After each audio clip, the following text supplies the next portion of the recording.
Aku tidak pergi ke luar negeri karena lapar. Aku tidak pergi karena anakku kekurangan makan.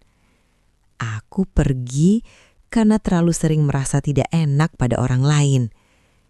Dan ternyata rasa tidak enak itu adalah awal dari runtuhnya hidupku. Halo semuanya, selamat datang kembali di Kisah Nara. Semoga hari ini menyenangkan buatmu. Sebelum lanjut, jangan lupa tinggalkan jejakmu dan berikan pendapatmu di kolom komentar. Baiklah, mari kita lanjut ke ceritanya. Namaku Sari. Usiaku 35 tahun. Aku hidup sederhana. Rumah kami kecil, tapi selalu hangat. Suamiku bekerja sebagai kuli bangunan. Tangannya kasar, tapi hatinya lembut. Anakku masih duduk di kelas 3 sekolah dasar. Setiap pagi ia mencium tanganku sebelum berangkat. Setiap sore, ia menungguku di depan rumah. Kami tidak kaya, tapi kami cukup. Dan saat itu, aku pikir hidup seperti ini akan selalu baik-baik saja. Semuanya berubah saat aku dipercaya menjadi bagian dari agen penyalur dana dan barang kredit. Awalnya, hanya membantu menawarkan barang kreditan atau mengantarkan uang yang menjembatani antara nasabah dan perusahaan. Aku mencatat nama, mengirim barang, dan menagih dengan senyum. Banyak yang bilang aku cocok. Katanya aku jujur. Katanya aku bisa dipercaya. Dan aku percaya pada mereka. Tahun pertama semua berjalan lancar. Komisi datang dengan lumayan. Masalah hampir tidak ada. Aku merasa berguna, merasa dihargai, merasa dibutuhkan. Aku tidak sadar. Saat itulah aku mulai terlalu jauh melangkah. Tahun berikutnya semuanya runtuh. Satu persatu nasabah berhenti membayar. Ada yang menghindar, ada yang beralasan, ada yang bahkan marah saat ditagih. Aku bingung, aku stres, aku ingin tegas, tapi aku tidak tega. Dan yang paling menyakitkan, perusahaan tidak mau tahu. Aku yang dipercaya, aku yang menyalurkan. Maka akulah yang harus bertanggung jawab. Nama orang-orang itu menghilang, tapi tagihan tinggal bersamaku. Malam-malamku kini berubah. Aku menjadi sulit tidur. Aku menghitung rekapan uang sambil menangis. Aku malu pada suamiku. Aku takut pada keadaan. Aku malu dianggap gagal. Padahal sebenarnya kami masih bisa bertahan. Tapi rasa malu itu lebih keras daripada logika. Tak berselang lama, tawaran kerja ke Arab Saudi datang. Dan saat itu, aku melihatnya sebagai jalan keluar tercepat. Bukan yang terbaik, tapi yang tercepat. Dan aku mengambil keputusan itu. Malam sebelum keberangkatan, aku memeluk anakku lama sekali. Ia bertanya, "Ibu pergi lama?" Aku mengangguk sambil tersenyum. Padahal di dalam hatiku, aku sendiri tidak tahu akan berapa lama diriku akan meninggalkan mereka. Pesawat itu membawaku pergi, menjauh dari rumah, menjauh dari anakku, menjauh dari diriku yang lama. Aku pergi untuk menyelesaikan masalah, tapi aku belum tahu bahwa di tanah orang, aku akan menemukan ujian yang jauh lebih berat dari sekedar uang. Di negeri orang, aku belajar satu hal yang tidak pernah diajarkan siapapun padaku. Bahwa kesepian bisa membuat orang paling kuat menjadi paling rapuh. Dan aku hampir tidak mengenali diriku sendiri. Hari-hariku dimulai sebelum matahari terbit. Membersihkan rumah, memasak, melayani. Bahasanya asing, budayanya keras. Aku sering salah dan dimarahi. Tapi aku menahan diri. Aku datang ke sini bukan untuk mengeluh. Aku datang untuk menyelesaikan masalah. Setiap lelah, Aku mengingat wajah anakku. Setiap hampir menangis, aku menyebut namanya dalam hati. Tidak semua orang di rumah itu bersikap wajar. Ada tatapan yang terlalu lama, ada ucapan yang membuat dadaku sesak. Dan satu hal yang membuatku takut, yaitu perlakuan tak senonoh dari majikanku. Bahkan saudara-saudaranya pun melakukan hal yang sama. Aku hanya dianggap tak lebihnya seorang budak atau seperti barang yang tak punya perasaan. Mereka kerap memaksaku untuk melayani nafsu biologisnya, meskipun aku bergisi ras menolaknya. Saat aku bekerja, meskipun di rumah ada nyonya, kadang majikanku sering mengambil kesempatan. Diam-diam ia menempelkan tubuhnya dari belakangku. Meskipun masih tertutup pakaian, tapi sesuatu bagian dari tubuhnya itu sangat terasa. Sesuatu yang menggelugur besar dan panjang. Sungguh ngeri sekali. Aku selalu menghindar, menunduk, mengunci diri di kamar. Aku tetap bertahan meskipun di benakku sempat berpikir untuk pergi. Hari demi hari, bulan demi bulan, hingga tahun terlampaui. Aku pikir selama aku kuat, semuanya akan baik-baik saja. Ternyata aku salah. Di tengah tekanan itu, ada satu orang yang tidak berteriak, tidak memerintah, tidak memandangku seperti barang. Ia hanya bertanya, "Apa kamu baik-baik saja?" Pertanyaan sederhana, tapi bagiku itu seperti air di tengah gurun pasir yang gersang. Ia mendengar ceritaku tentang anakku, tentang hidupku, tentang rasa lelah yang kupendam sendiri. Dan untuk pertama kalinya sejak lama, aku merasa dianggap manusia. Dan sosok itu adalah anak majikan yang masih berondong usia 19 tahun. Aku tahu ini berbahaya. Aku tahu aku seharusnya tetap menjaga jarak. Tapi kesepian itu licik. Di balik sosoknya yang tampan rupawan, ia membuat perhatian kecil terasa besar. Ia membuat kepedulian terasa istimewa. Aku mulai menunggu percakapan itu. Mulai merasa tenang saat didengar. Mulai lupa kenapa aku harus waspada. Aku hanya butuh teman.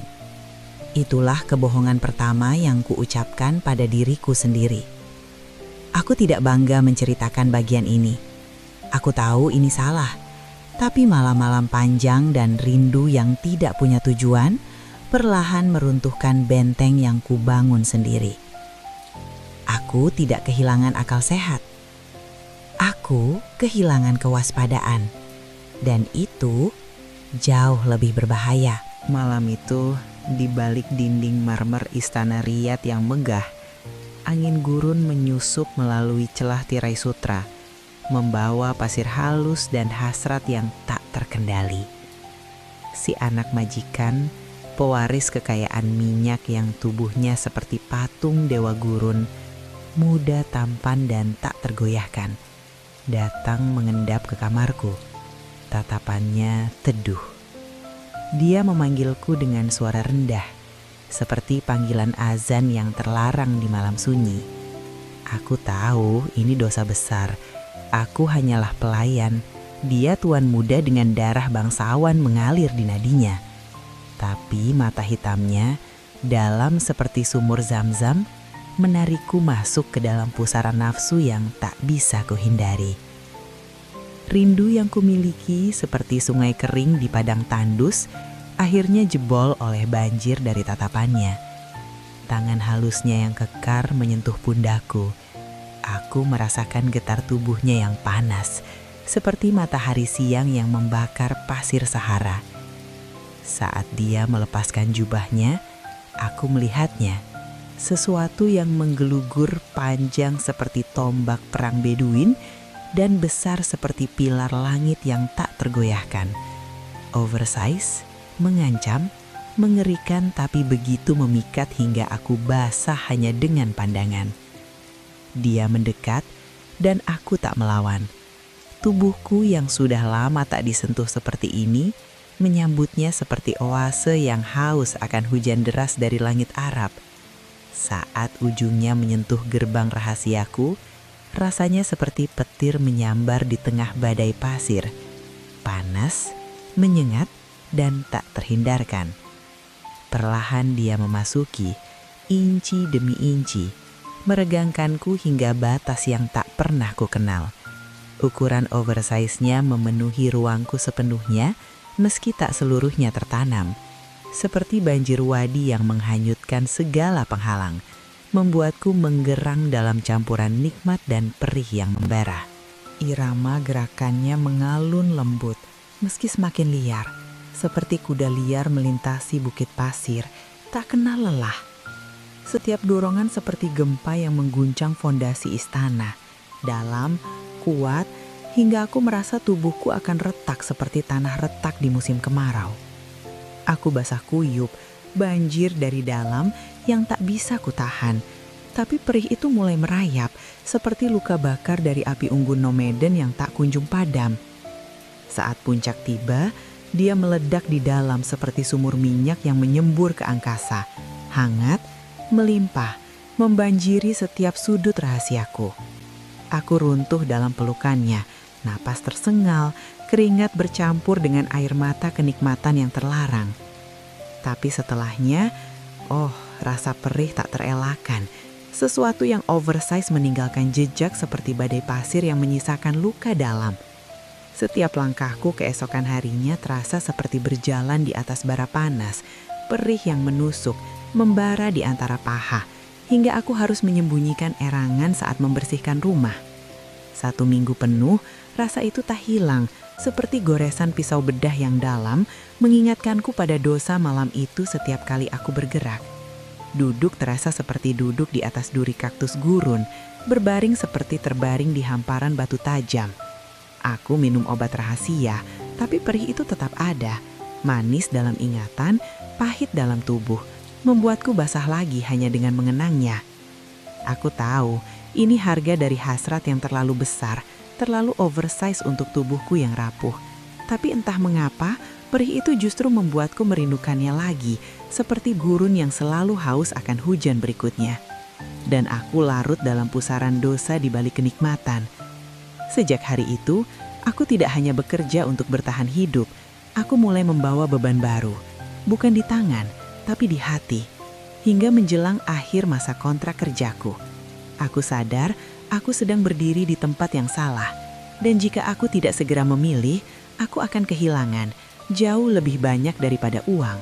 Aku ingin bisa pulang dengan bawa uang. Bisa pulang dengan masalah yang selesai. Tapi aku juga pulang dengan kenangan yang tidak pernah kuminta dan tidak tahu bagaimana cara menghapusnya. Karena ternyata tidak semua luka bisa ditinggal di negeri orang. Keluargaku di Indonesia terus memintaku pulang. Anakku semakin besar. Ia mulai bertanya, kenapa ibunya hanya ada di layar ponsel. Suamiku tidak pernah memaksa. Ia hanya berkata pelan, kalau sudah cukup, pulanglah. Di tempatku bekerja, uang memang mudah didapat. Hidup terasa ringan, semua kebutuhan tercukupi. Tapi setiap malam, aku tidur dengan hati yang semakin berat.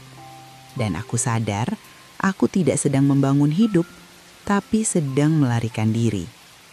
Aku tahu aku berada di hubungan yang salah. Dan aku juga tahu, aku berdiri di tanah yang rapuh. Tapi meninggalkannya ternyata tidak semudah menyadarinya. Ada rasa nyaman, ada rasa dimengerti, ada sisi diriku yang merasa hidup kembali. Dan itu membuatku takut. Takut karena aku menikmatinya. Takut karena aku bersalah. Dan takut karena aku tahu aku bukan perempuan seperti ini sebelumnya. Aku bukan orang jahat, aku terus berkata pada diriku sendiri. Tapi aku juga tidak sedang membenarkan diriku. Akhirnya aku membuat keputusan. Aku tidak memperpanjang kontrak. Bukan karena gajinya kurang, tapi karena hatiku sudah terlalu penuh. Aku menyelesaikan masa kerjaku. menghitung hari, menutup semua yang harus ditutup. Aku pergi tanpa drama, tanpa perpisahan panjang, tanpa janji.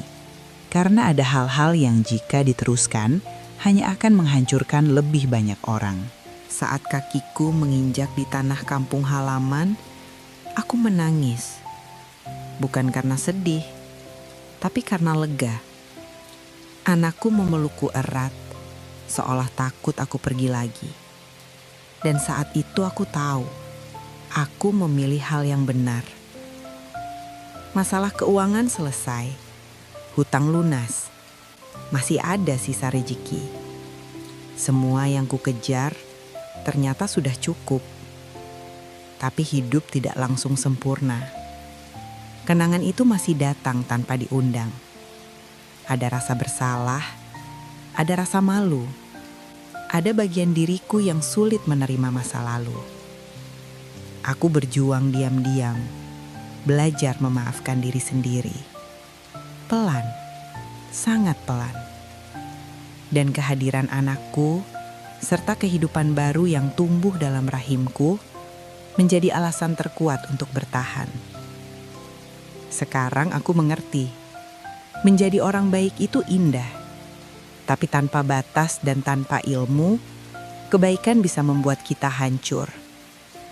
Lingkungan yang salah, godaan yang terus ada, dan kesepian yang dibiarkan terlalu lama bisa menjatuhkan siapa saja.